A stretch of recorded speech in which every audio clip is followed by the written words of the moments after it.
so this is the presentation strategy.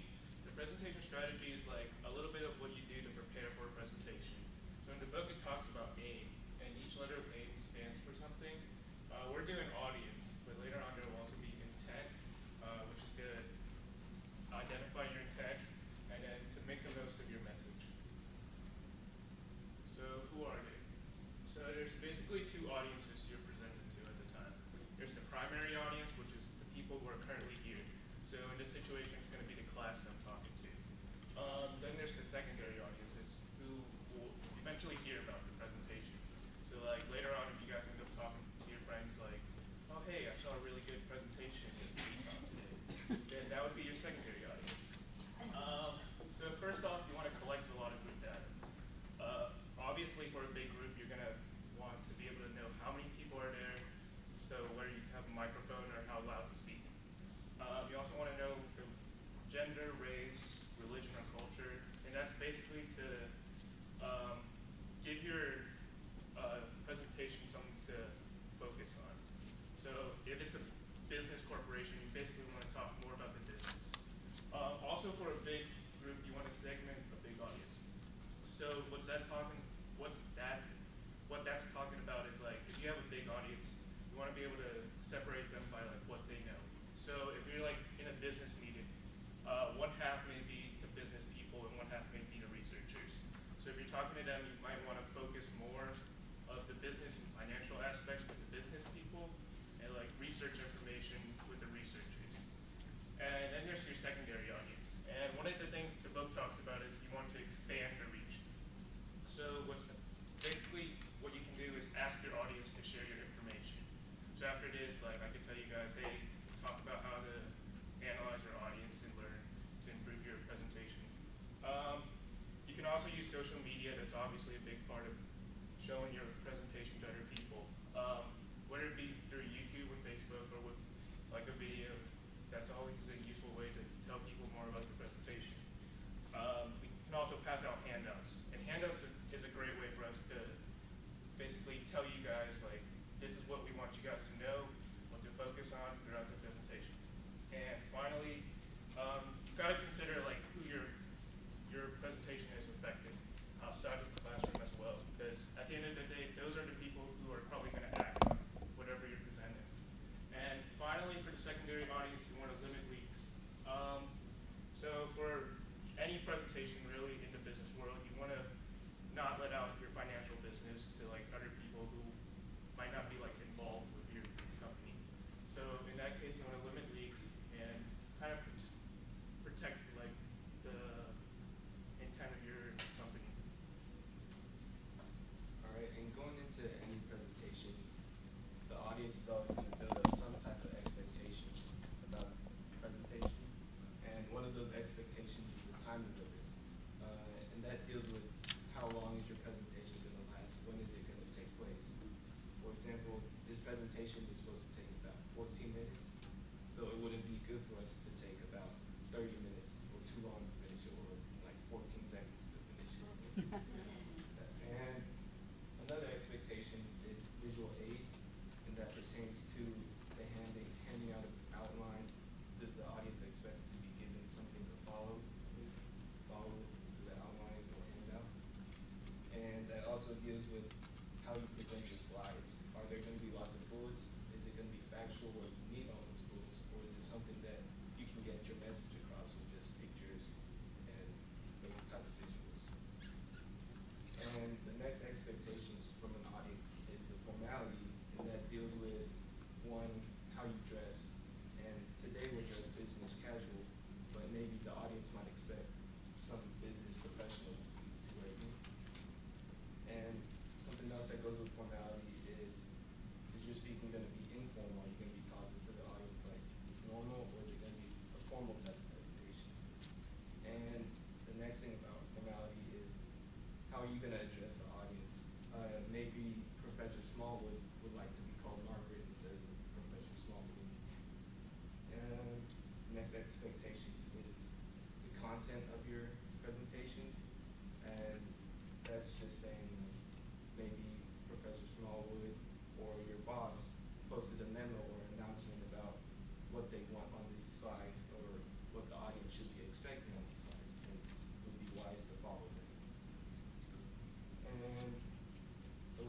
expectations on the question and answer portion of your presentation, and that deals with, are you going to be presenting at the beginning of, or asking questions at the beginning or throughout the presentation or at the end of the presentation. And that also deals with is the audience participating a lot? Do they want to ask a lot of questions? And if that's the case, you want to allot more time to the Q&A section. Whereas if the audience is kind of quiet, you can dedicate a little time to Q&A. And the next topic we have is about cultural awareness and being aware of who is in the audience and what type of what culture they come from. And to address that, you should always use cultural norms instead of stereotypes, because norms are a better way to analyze behaviors of others without adding judgment, as stereotypes would. For example, a stereotype would be like Asians are all smart. But a better way to say that is through way of cultural norms is that Asians are generally more pressured or expected by their parents to do well in school, and that's why they have better grades.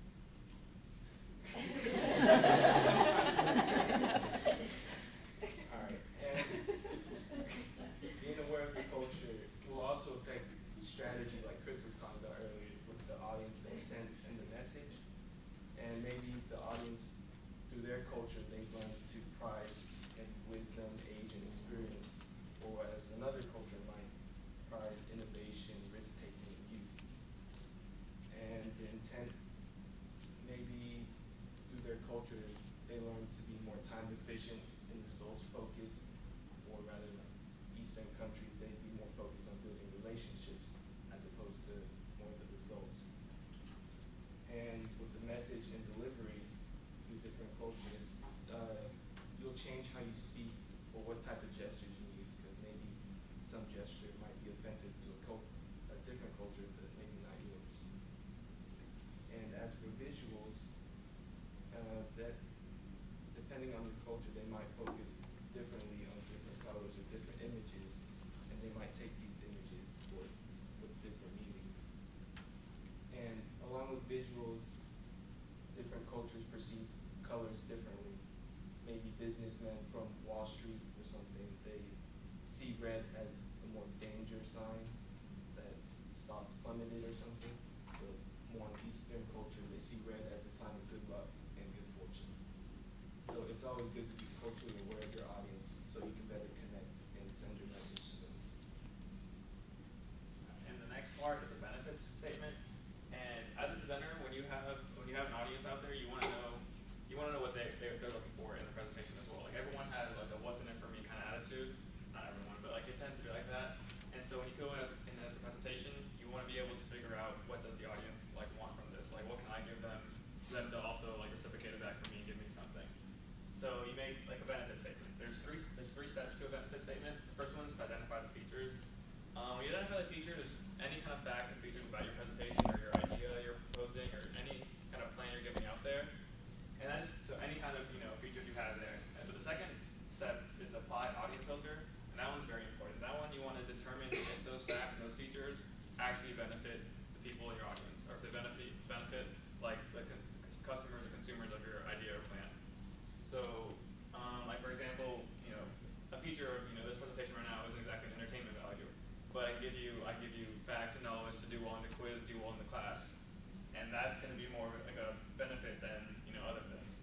And then the third step obviously is to create the benefit statement, and that's just kind of going along with step 1 and 2. You just put it out there, and when you go into a presentation, you can bring those like features up so that people are more likely to follow you and like support you in your statement. And then credibility. Credibility is extremely important. No one's going to listen and support someone they don't find credible in what they're talking about.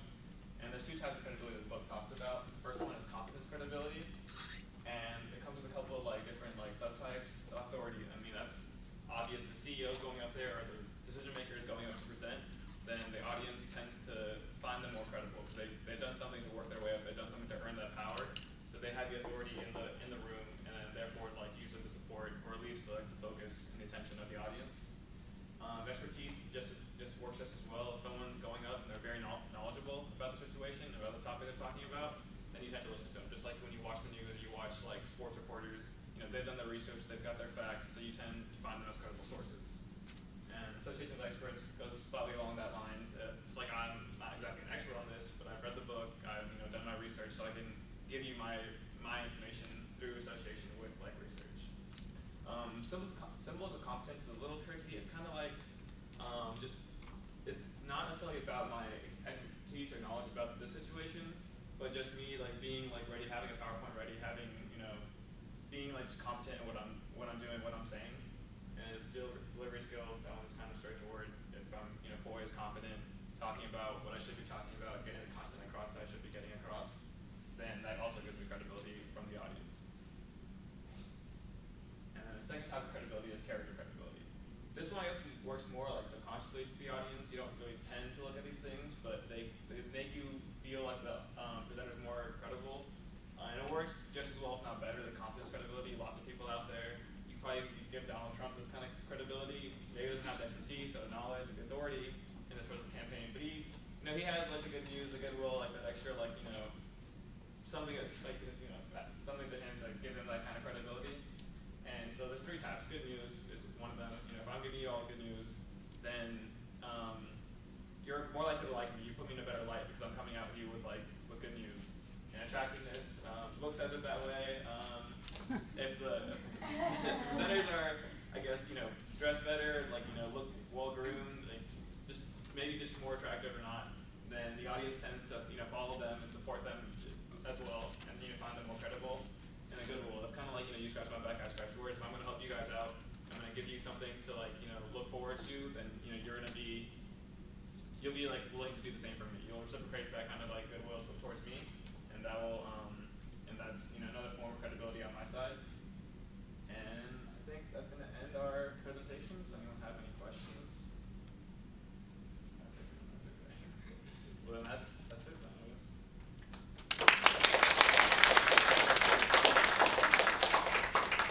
Okay, so go ahead and go to the slide questions or the quiz questions. I'd like one of you guys, please, to read them out loud because sometimes the quality isn't great. And then we'll pass them out, and then we'll go let you guys take the quiz, and I'll step outside with the team. I just need one of you guys, if you can hold the noise down.